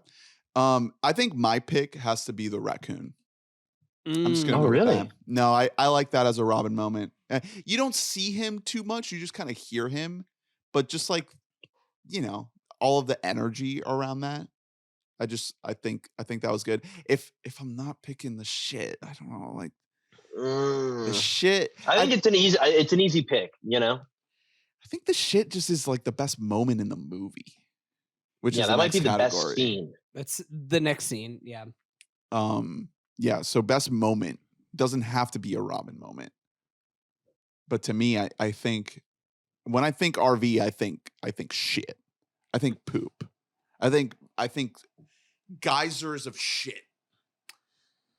Yeah, it's that and the runaway RV scene are the only scenes that really stuck in my head after all these years. And for some reason, the third child with this with Jeff Daniels' family, with the I haven't slept since I was 5. I don't know why that for some reason in my head I was like, man, I remember that kid. I also That's one of the funniest lines have of the sleep movie. apnea, so I feel your pain, kid. I like shit geyser. That's an iconic moment. Does anyone have a contrarian pick for best moment in the movie? Is it unanimous? Yeah. Yeah, I think it's unanimous. Damn. I gotta go with it. Just you can't deny it. It's undeniable. There's so many levels, There's the guys that help him out. There's the connector piece. There's the tube within the tube that then blows up. The Spielbergian audience watching him all in their camping chairs. Like, this is the only thing we have to do. And it's like, it looks like something out of Close Encounters or something. They're like waiting for something to happen. Well, they just always know they're not helping, but they know he's going to be covered in poop. There's an amateur at least once a month. Like they look forward to it. But do you think that they set him up? Because that was the thing, is I felt like the scene did a good job of being like, are these guys actually helping, or are they actually fucking with them? Yeah, because they put if they're really trying to help him, they're just like the dumbest bitches Well, ever. that's the thing, is that it's fucking JoJo and whatever the hell his name is. It's Matthew Gary Gubler and whoever the hell the other guy is, that they are just like, these guys are just idiots. So everybody else is like, man, these guys listen to fucking JoJo. All right, let's just see this blow up. And then they're like, just hold it up high and don't worry about that extra pipe at the top, that extra opening. And he says like, what? It's like, that's like hydraulics. It's like, okay, all right, if you say so. Well, major props to the runaway RV sequence too. We that sequence is so good. It's classic. Also, there's cutaways, so it's not like one full scene. But everything from Robin driving or riding his little bike out of the lake and then chasing down the van on the highway. The van that's driving at like, I don't know, like 6 miles per hour, I'm assuming, based on how Robin's biking this bike. Some really rough body double work. I didn't actually take a picture of it while I was seeing it, but they put a helmet on. There's some tough stunt doubles on there. I was like, that man is 32. That is not Robin Williams in this scene. But that's fine. That's actually why they shaved Robin, because they could not find another human being. It's cheaper than putting hair on a stunt double. Well, no, in that scene, they smartly have him with long sleeves on. Despite the fact that he's like biking through the mountains, they're like, in the summertime, they're like, nah, he definitely would have long sleeves on at this point. Protect yourself. Yeah. You got a rogue branch. Maybe sure. It's got you never know when you're going to it. just like ride 90 degrees downhill. All right, next category is what would you do? Fellas, WYD. I don't think we had this category for Raising Arizona, Steven. So I don't think we did either. This is a refresher here. It's pretty simple. Fellas, what would you do? So essentially, you got to pick a character in the movie where you could insert yourself as sort of an audience surrogate and just ask, what would you do? And I will go first because I answered this while watching the movie. If I was any member of this family and my dad was like, you're not going to Hawaii, you're going on an RV road trip, I'd be like, no, you're going on an RV road trip. I'm still going to Hawaii. Bye-bye. You're have fun. You're a little shithead. Yeah, you're worse than Josh Hutcherson and JoJo. You somehow are worse than the kids in the film. Yeah. We didn't get enough background on like how much had been planned for this trip. You know, are the tickets already booked? Like, what are we working with? It doesn't matter. It's Hawaii. Also, assuming so, like it's at least like at most a week out, and they're just dad's like, change of plans, and comes home. I do think it's a great movie choice that we see the RV at the 10-minute mark of this movie. Yeah. We don't play around to get to RV. Mm-hmm. RV just comes to you early on. Mm-hmm. But because of that, if my dad just immediately was just like, we are going to Hawaii, we're doing a road trip, it's happening right now, I'd be like, something sus as fuck is happening right now. Starts backing up into the house. Yeah, I'd be like, runs over a mailbox. Sketchy as hell, whatever is going on here. Right I'm getting out of this car. Yeah. Like, again, why is he lying? Like, it just makes sense. Cheryl Hines is right at the end. She's like, you could have just said. Yeah, it would have helped you out. Like, yeah, they would have been like, like bummed out and he would have felt cucked, but like to lie, and that disappoints your family even more because they're disappointed in you as the decision maker. They're like, why would you choose to do this? Right. It's so fucking dumb. He has a get out of jail free card with the fucking his kid's daughter. It just seems like they really wanted the part of the story that was him sneaking around. Yeah, exactly. It's like, you can lose. He's got to be. You don't need that. It's just it makes you feel. If anything, it does make you feel bad for him because it's like this guy he has to sneak around to just like support his family. His rich. But the thing is, he doesn't have to sneak around. He could just not be doing this. He could not be doing any of this. Yeah, he's like an executive, right? Yeah. Like he's like one of the top guys. Like he doesn't have to be sitting on the toilet, like trying to type out a report. Like, just have someone else do that. I don't know. Robin Williams or Will Arnett's an asshole. Don't get me wrong, but like he like still needs Robin Williams. You know, that's his like main go-to guy. Yeah. Especially after Honestly, fucking the thing is, the problem is that Robin should have known his crowd and should have just fucking called Laird's bluff. Laird. That's what he should have done. It's just been like, all right, Laird, you fucking do it. Let's see how this goes without me being there as backup. Yeah, they need And then him. just watch him They poop need his little him pants. so bad. Yeah. Like, because then they also You gotta be aware of your self-worth, Robin. when he shows up the next day, it's after that whole RV thing, and his shirt's like covered in shit. Basically, he accidentally put on the shit shirt. Yeah, it's covered in fucking dirt, and he's like wet, and he shows up, and Arnett's like, "Finally, you're here! Like we can't do this presentation without you. We cannot pretend that we feel empathy unless you're here." Yeah. Don Draper. I mean, Bob. I don't know. And then JoJo is the one that really sparks him to take a stand. She's like, And Dad, I get it. Monroe. Sometimes you just gotta do what people tell you. Yeah, JoJo with kind of just like a sly fucking comment in there. Yeah, Just she kinda really smoked sticking his that in bitch there. ass. All right. Yeah. What about if you are the lovely gay couple that owns this like mom and pop's soda place in Was that overtly stated? No. 2006, different time. They Different time. couldn't say it in Different time. 2006, but these just like two middle-aged dudes who live alone in a cabin in Colorado and own a boutique soda shop. Okay. I don't know. Are Ben and Jerry an item? That's so fucked up, Hunter. Come Well, on. did Ben and Jerry live together? Everything's so fucked up. Listen, like I love that they are in this movie. I think My least favorite moment in this movie was when that woman walks in and she's like, "You guys have to go to the circus," and she's wearing like a. She what doesn't is that? take off like the inflatable hat. What I was like, is what the that? fuck Who is going is that on? person? She's not like We she missed sits it. on. There was a whole arc that got cut. No, she doesn't even sit on the side of the table with the two guys. She sits on the side of the table with Robin, Laird, and Will Arnett. She sits at the end over there near him, just wearing a circus hat. What is It's is so she you know even- that they're not like those other. But is soda she even companies. like in the final scene to like the boardroom She's whenever the she's CFO. talking? Like what? Who is this character? I don't know. I think they're a polycule. Everyone in the company is a polycule. It's a commune. It's a commune living soda producing company. Yeah, they just pour all the soda over themselves to get hot and bothered. If anything, Oh yeah, and the sticky. thing is Yeah. in 2023 it's a kombucha place. Like they make bucha. Facts. They don't make Facts. soda. We're beyond Yeah. soda as like a human race. What would you do, Steven? Who's your pick? I think I would pick Will Arnett when JoJo walks up. I wouldn't say you've grown up. Woof. I think that would be my first choice. That's Brother. an And then- easy win for you. It's like- Because that is the ultimate like PG-13 thing to me. I was like, wow, how can he say that to her?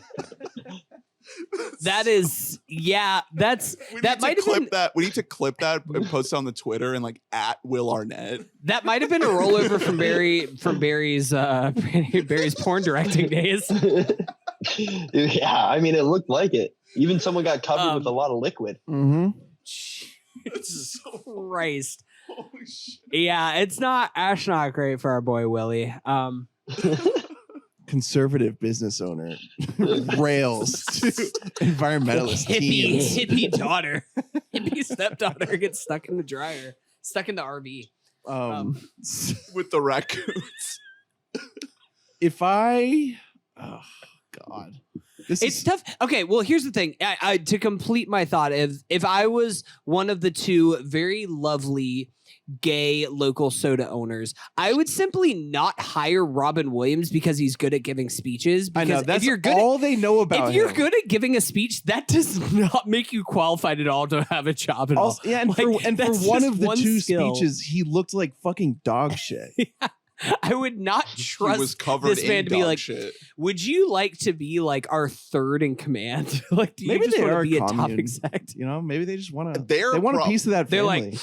like, I liked it. They're I like probably your stench. struggling hardcore. Like their financials are just ruined right now. They don't want anyone to know. Beverages is the hardest business. Yeah, I've learned and that from Shark Tank. Yeah, and they want Robin to save them. They're like, all right, let's just bring this guy in. So if I'm Robin, I am getting a divorce and just like moving. Like fuck my family, fuck my kids. They're all ingrates. I don't know. I'm not built. I don't think that I'm built to be like a breadwinner the way that he has to in this movie. He's on a grind set, where everyone's just sort of like, yeah, Dad, what the fuck? Where's our fucking Hawaii vacation? Right. Like you're saying to me, Ernest. Yeah. In this scenario. You were getting divorced from Ernest is what I'm hearing here. Yeah. Well, I would like to think that Cheryl Hines has enough, kind of horizontal financial mobility to have like her own credit card and like be able to have a separate situation here and not be tied down. I mean, women are allowed to have credit cards. In well, do you think that they had a 2006? prenup? I would hope so. Like she doesn't need him If for the I vacation. If I were Hutcherson, I would not do a thing different. Right. I would do everything exactly how he does in this movie. I would run after the basketball boys and be like, wait. I would Take marry out. Moon. Yep, facts. Step one. Marry Moon. Getting in on Moon. Fuck Jeff Daniels. Kill Kristin Chenoweth. Yeah, that's good. All right, next category. What happens the day after?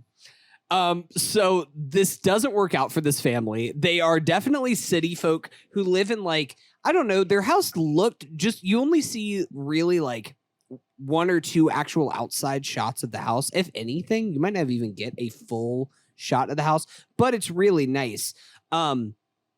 They're not going to like living in the RV or living in the country for that matter. Yeah, they're not going to live in the RV. It's literally, it's the idea of just like a family is just like, man, I love the country so much. What if we just bought a farm? What if we sold it all and moved to the farm? And most of the time that blows up in your fucking face because you actually don't like country. Yeah, I think don't like living in that lifestyle. Realistically speaking, I think they move into like a pretty nice cabin up there in Colorado, and they still are like a little bit miserable. The kids miss their fucking friends, obviously. You know what I mean? Like it's a very abrupt change to put your kids through without even asking them. Here's what I think happens. Go ahead. He just leveled their cars and that cop's car with the RV. He's going to prison. So he is going the to jail. RV went like grave digger mode. Yeah, if we're talking about the next there day, was next another day. cop in that car that was flattened. You're What- going to jail for a long time, boy. What does manslaughter charges look like in Colorado? Is that like 3 to 5 or what are we looking at there? They still do country justice up there. Eye for an eye, motherfucker. They're shooting that cop. The other cop, the living Yeah, one. just throwing him in the car. Yeah. And then in the lake with the I guess the art. Well, RV2 they took the RV out and then back. RV2 is the family like on the run from the law. It's Robin realizing that he has ADHD and that's why he can't remember to fucking put on the parking brake. Right. It's the first half of From Dusk Till Dawn. There you go. Yeah, okay. That's a great pick. You got to get to Mexico. I do wonder, like, where does this rank in vehicle films? You brought that up. This is behind Ambulance for sure. Oh, did you see Ambulance, Steven? Yeah, that was, Incredible. Michael Bay's Cinema. masterpiece. Some people are still saying that like they were women and they weren't talked to on set while making Ambulance. It's all hearsay. It's okay. You don't have to talk to anyone, Michael. What Bay. about It doesn't matter what their this gender is. Is this behind Death Race? I think so. I mean, okay. I'm talking got about a Death Race single thoughts? vehicle, Oh, okay. Once okay. it has to be a single, so not planes, trains, and automobiles. not Mad Max. Fury Not Road. wild hogs. because Yeah, that's there's four. a couple hogs. Yeah. Yeah, It there's needs to four be. hogs. It needs to be. Needs to be multiple people in a single vehicle. Airplane is better. That's a flying vehicle. That's a different category. That's a vehicle. Wait, nonetheless. okay, so that's no. So flying Hunt for vehicles. Red October doesn't count because it's a submarine. It's this. Yeah. Yes, that's a water based. So, okay, is a whole nother. we're now at- Titanic. You get Titanic in that. If you We're can't now at bring Okay, Titanic. three You're different. blowing my mind. can. We can can do do whatever we different- want. Three I'm talking different about letterbox lists here. Land-based wheel, 2 or more axle vehicle. Damn, I was gonna propose plane, I was gonna propose Snakes on a Plane. Again, both of those are out. Con Air is out. Con Air is out. That's All on the these plane planes, list. Shit. God, a single iconic Like fucking driving thing. yeah, like fucking Fear and Loathing. That's what I was kind of thinking, but they're two on foot in that movie. Yeah, as I was well, gonna say that's and on their ass. the car Right. isn't the central movie, piece. the story has to be focused around the vehicle. Thelma and Louise. That's Okay. not bad. That's a good one. I like Death that. Proof doesn't count, does it? I like It's all that. about the car. I like that. Death Proof is good. That's a good Hey, one. Snowpiercer. That's a train. Drew, You're that's not- that's a you're different. now That's on Getting train. into train movies. Train list is different. Polar Express, man. Is this the best what's your- RV based movie? What's your on rails? What about What about Almost Famous? That's good. That's Okay. good. I like that. what about That's a good Drive pick. My Car? The car that he is driven. That's good. I googled No, I like movies about this. cars. No, this is Um, good. This is good. Drive. This is good. Drive That's is a good great too. one. That's good Drive too. is a classic, iconic car. Does Talladega Nights count? Because it's multiple cars, but really it's You're one. getting it's into one racing car. movies at that point. What So about Ford v Ferrari is out because That's there's in both racing. Ford and there's also that's Ferrari. yeah, by definition, we're talking two cars there. What about Cars? No, probably not because it's No, Cars. if there's car, is there a car movie? What about Well, that one does. Oh. What? I have a good one that's kind of on the same vein. It's slightly different, but it's tangential. Joyride. Have you guys ever seen the film Joyride? I haven't, but I that's I the like where you're dumbest going. fucking that's the Candy worst cane. movie of all time. God. Well, see, cane, why you gotta be so that's a double because they're in a car and that trucker's in a truck. I think that's a top tier Paul Walker performance. Candy cane. There's only one tier of Paul Walker, and it's my And it's goddamn tears dead. when he died. Jesus Christ. Paul All right. Walker, you got to admit, with the Fast franchise, he is Yeah. probably the best choice for an actor that you could really easily replace with AI. I just Fucking Christ. I wanted to let you guys know that I did start a letterbox list last night called vehicles. And I was adding like air and sea vehicles to that list. And then I immediately deleted the list and threw my phone in the garbage in disgust. What the fuck? And I did not complete the task. So that's why I'm bringing it up now. Because I think that the clear number one is Ambulance, but there is one Clear number one. there is one movie that I haven't seen that I think is the actual clear number one, which is Speed.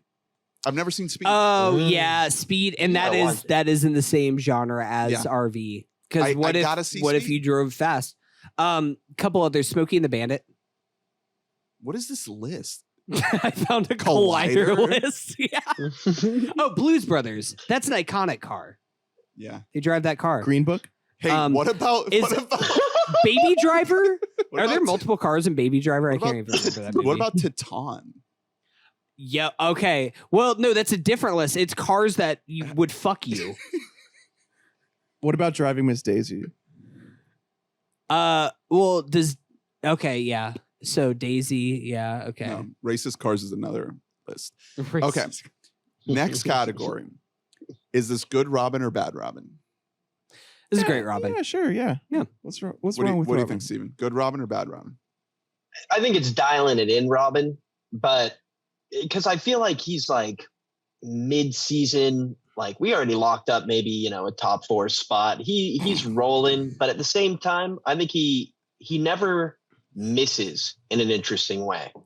Like you always see that he's trying, and that's what I appreciate about Robin Williams the most. Is he always at least like shows up to set and gives you something. Right. He's And I think coasting. Jeff Daniels brought the best out of him. Yeah. I think he's coasting, but that's okay. You can coast.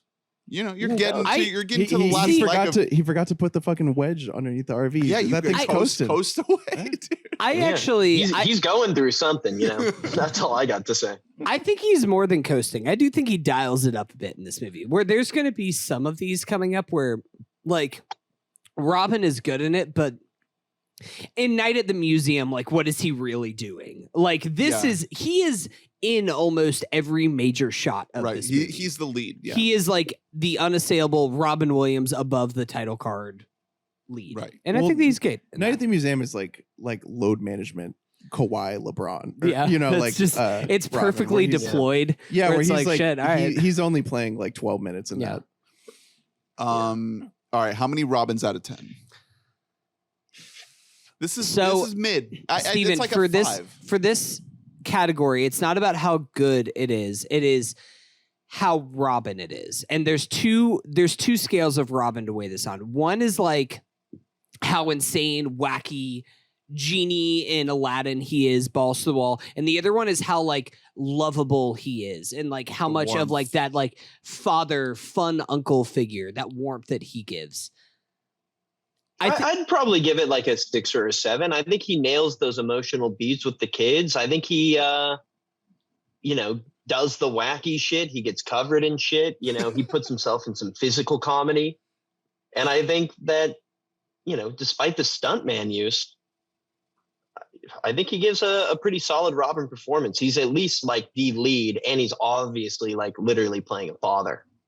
And I think that even though he's like one of the more unlikable fathers in film history at the beginning, he's not necessarily like someone you root for. But at the end of the movie, I think that you at least like understand that he was willing to do all of this for his family, even if they might not understand. You know what I mean? End of the movie, I feel that. God damn it, you love him. Mhm. You know, you just Yeah. wins you can't over. help it. And you see why he's so essential in those meetings. Mhm. Like you kind of get why he had to be there. That last speech, I mean, that's why that's a great point. it's a nominee for the best Robin moment, just because it is like that is a Robin moment right there. So in terms of intensity, by the end you do get warmth and you get zaniness, but I'm still gonna go with like a 6.7. No, that's fair. I was Just- saying a just in terms of 6.5, intensity. yeah. So However, that's- yeah, In terms of what he's trying to do, he's doing it at a 10 level, because like, for example, the shots where he is like the profile shots where he's sitting at the driver's seat really sleepy are fucking hilarious. Like he's a good physical actor at not just zaniness. I forgot to mention that earlier when we were talking about the movie, but I think that's actually just one of the things that's aged the best about this movie. And it's kind of for most comedies is physical comedy is kind of ageless. Physical comedy lasts the best. And there's so much great physical comedy from the big moments like the shit geyser and everything else, like to the seatbelt thing. Like every time that he tries to like race away, No, he can't that's a get good the, beat. he can't Yeah. get the seatbelt down. Like there's so many of those great classic physical comedy moments that have aged well. I can't give him too high because there is a lot of the moment where I'm just like, God, Robin is a dick right now. Yeah. He is being so mean for no reason. I'm kind of torn because like part of me just wants to be rougher on this movie because every time that he is doing his thing, I've seen it done better in other movies. So I'm just like, it's not hidden as well as it did in other movies, but it's just like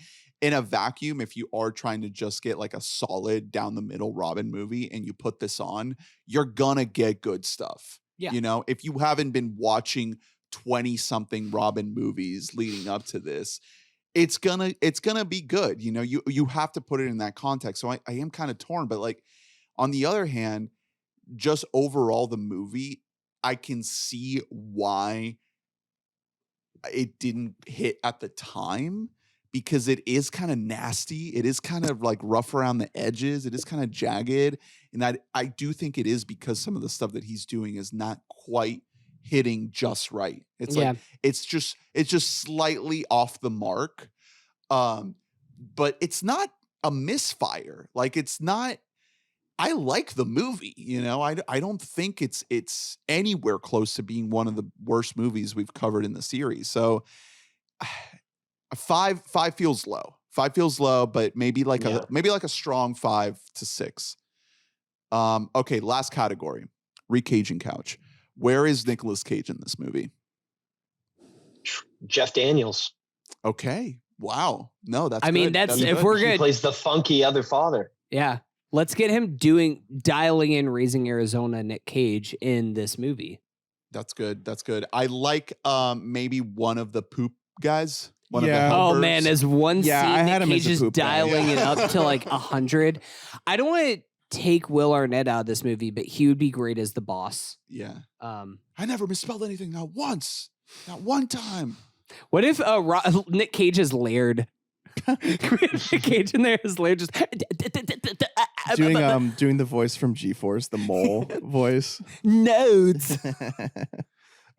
Maybe one of the Alpine guys.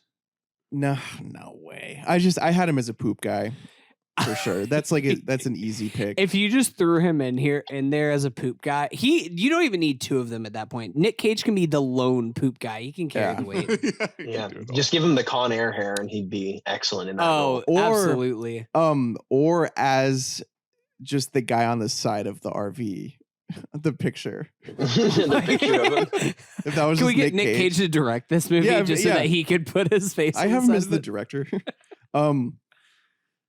So recasting 4 other parts in this movie. Hold on. While we're on Cage, I did just open Letterboxd, and some of our friends just saw the Renfield Oh yeah, the screener was tonight. press Yeah. screener that we didn't go to. Not great. Yeah, not sure. Not looking good. Listen. Saw a trailer before John Wick 4. Not a trailer guy, but when you're there, you're there. You know, I'm not getting up. And I was like, I don't know how I'm going to feel about this. Listen, So I'm going to skip it. I want it to I decided be fun, before the reviews, I'm skipping it. and if it's fun, then that's enough for me. I don't know. The trailer really turned me off a little bit. Just the way that it weaponized Cage, it struck me as a movie that was just going to take advantage of the fact that it had him and like not put enough effort in otherwise. It's I think our he's in boy that Nicholas. movie for 25 minutes. That's what I was saying. Yeah, it's our boy Nicholas Hoult. I feel like he'll kind of be the main It crux just of it. seems like one of those movies that's just like a copy of a copy of a copy. Yeah, it seems like one of those, that just happened. Yeah. Yeah. That like bullet train level dialogue. Yeah, I mean, honestly, that might be like a good comp for it because the whole thing is like they're at like a fucking like an AA meeting or something like that, or a meeting about like abusive bosses, and then it's like, oh, my boss, like he's a little bit different, guys. He's kind of a vampire. Who knows? Do you guys want to know who the choices were? Well, for this? my Because question there's a was like, few. what was the pitch for this movie? Like, was this a script that came to Robin and he was like, I have to do this? So Or- it's interesting that you're saying there were a few It's- choices because in the featurette, a producer of the movie actually was like, "Oh, Robin was always our first choice." There's a I few don't names believe that that. are rumored. I just don't believe that. There's Yeah. one in particular that I wrote down while watching the movie, and then I saw the name, and I was like, "Oh, yeah, that makes sense." Steve Martin. No, but Steve Martin's a good one. Tim Allen. Oh yeah. This feels like Yeah. it could be Wild just Hogs very much. legend. It feels like this could be just a Tim Allen movie, especially because I think that some of the other names that were considered for this were Chevy Chase, which I guess if you're just going to recycle vacation idea there. By 06, he's so washed. Yeah, I don't So like that. washed. Tom Hanks, which I think Tom Hanks was considered for every role. So, okay. Some other names were Bill Murray, which would have been a lot of fun because Bill Murray has a little bit of the coldness that this role has that I think he could have done great with that. Michael Keaton, John Travolta, another Wild Hogs legend, Jim Carrey, Boom. who is considered for every role that Robin Williams is up for, and John Goodman. But the thing is with John Goodman, and same thing with Hanks, is that I think that they're too warm. And I kind of like that, like, Robin has a little bit of edge to him in this movie. Same reason why I think Tim Allen could do it, why Bill Murray could do it, because you kind of need somebody who's like a little bit of an asshole. There have been a few recently where I've said like outright, I don't think it should have been Robin. I think that this one, it's fine that it was Robin. Yeah, I'm happy. Can I give you an alternative history play here? Yeah. Oh, please. If you put someone like another Wild Hogs legend, like a Marty Lawrence, or someone like that, and you actually make this almost like a black comedy, but it's still a family comedy. Like, I think the movie becomes inherently more interesting about hitting the road. It's called RV There Yet. But still, that's the Escalade. That is a good one for your list. No, Ernest. that's vehicular-based movies. Uh-huh. Escalade, or are we there yet? Are we there yet? Oh, I thought you were talking about a movie called Escalade. Oh, that sounds awesome. It's that's racist that you thought that was a movie. Yeah. But yeah, No, I was along the line of Marty keep, Lawrence. You can keep Jeff Daniels with Martin Lawrence, and like that shit would pop off. They'll cook. Dude. I was thinking Eddie Murphy in a similar vein because he was coming off Haunted Mansion and Daddy Daycare. Is this? I was gonna say, what year was Daddy Daycare? 05?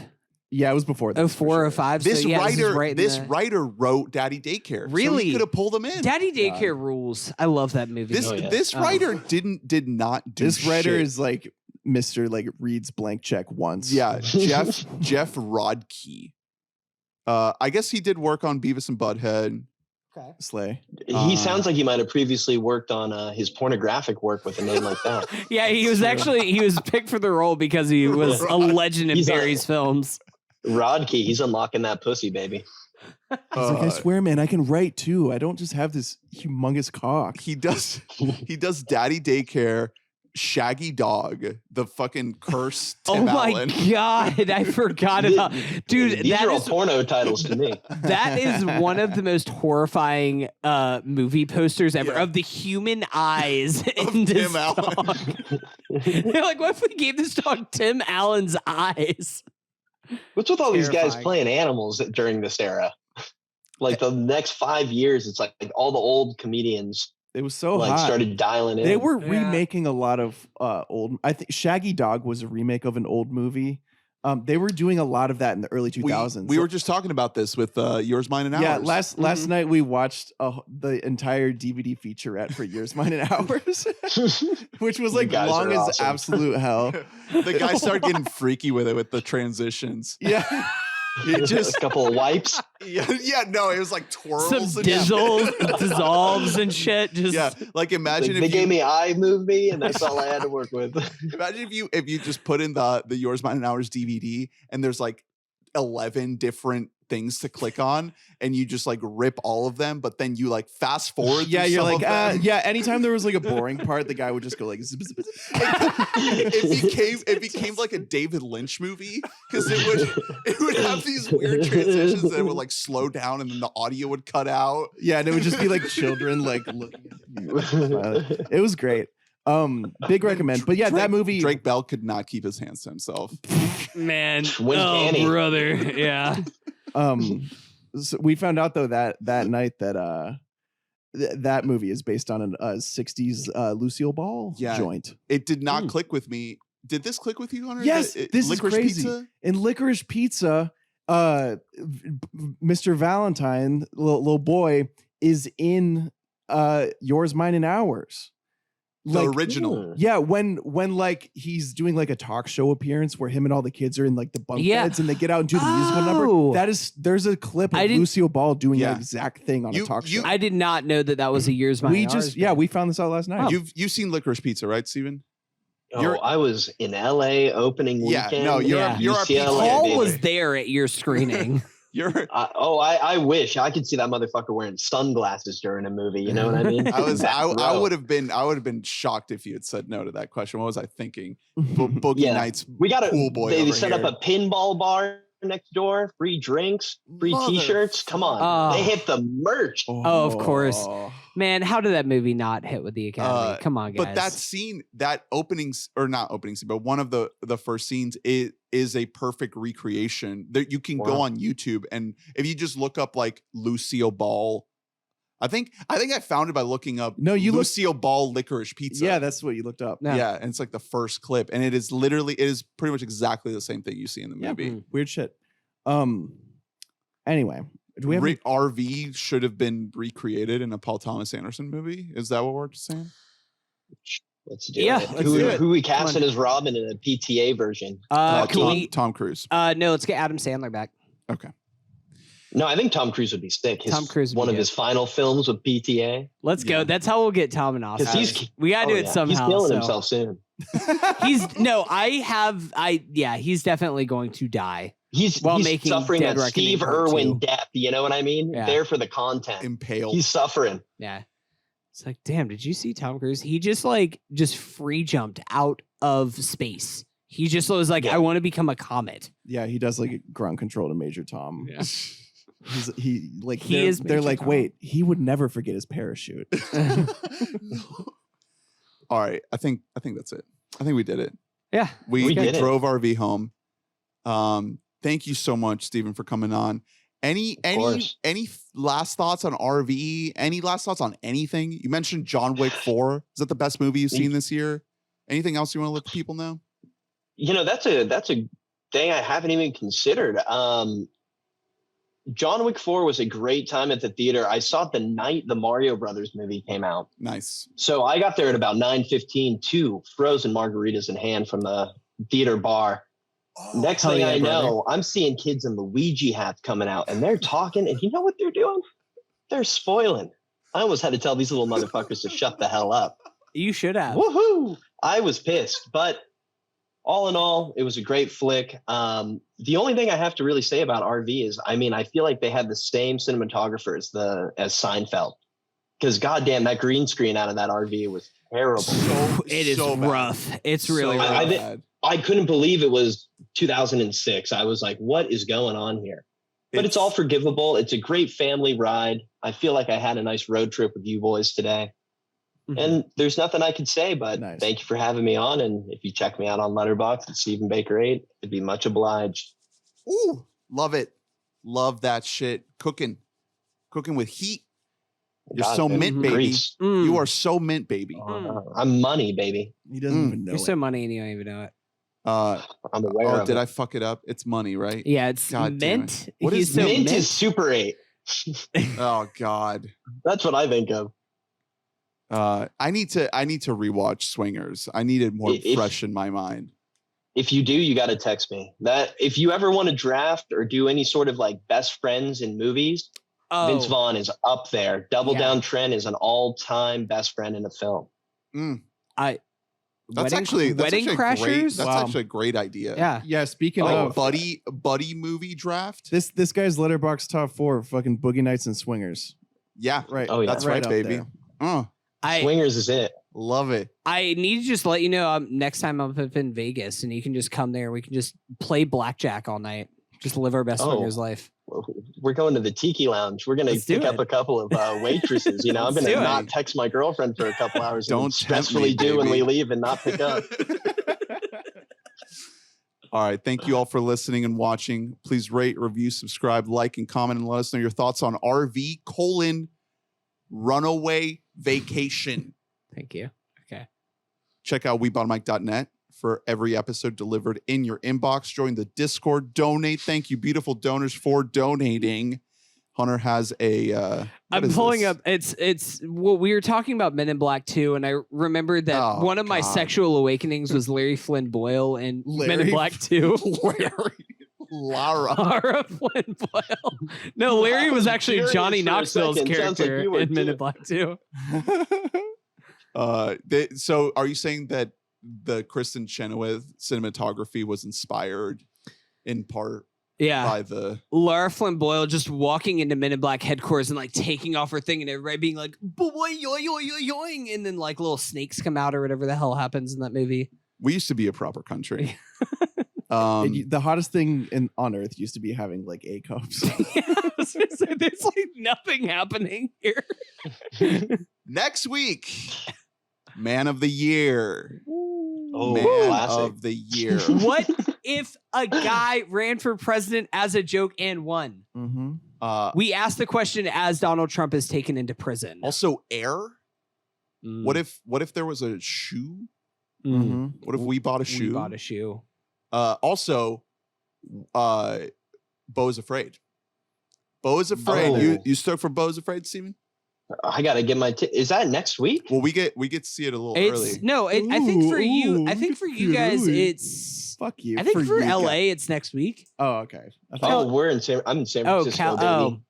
Well, I gotta pray the draft house shows out. It'll probably happen in the next week or two. It's coming soon.